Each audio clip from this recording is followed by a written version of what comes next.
გორის მერია სხვადასხვა სახის სამედიცინო მომსახურებისა და ფულადი დახმარებების გაცემას 2025 წელსაც აგრძელებს. დახმარებები განკუთვნილია იმ კატეგორიის ბენეფიციარებისთვის, რომელთაც სხვადასხვა სახის სამედიცინო მომსახურებების ხარჯებსა და სოციალურ დახმარებებს სახელმწიფო პროგრამები ნაწილობრივ ან საერთოდ ვერ ფარავს.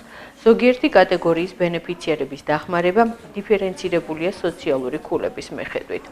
დახმარებებით სარგებლობა შეუძლიათ მხოლოდ გორის მუნიციპალიტეტის ტერიტორიაზე რეგისტრირებულ მოქალაქეებს და იმ იძულებით გადაადგილებულ პირებს, რომლებიც დროებით ცხოვრობენ გორის მუნიციპალიტეტში. გორის მუნიციპალიტეტის მერია 2025 წელშიც აგრძელებს სოციალური და ჯანდაცვის პროგრამების გაცემას. ძირითადად იღებენ გორის მუნიციპალიტეტში რეგისტრირებული მოსახლეობა და მათ შორის დევნილებიც, ანუ პროგრამა გათვლილია მოსახლეობაზე, რომელიც არის გორის მუნიციპალიტეტში რეგისტრირებული.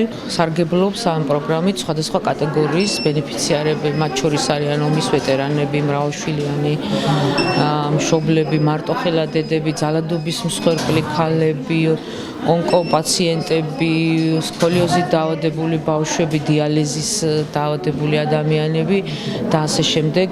ჩვენი პროგრამა არის მრავალფეროვანი და ვფიქრობ, რომ ძალიან კარგად სარგებლობს გორის მოსახლეობა ამ პროგრამებით.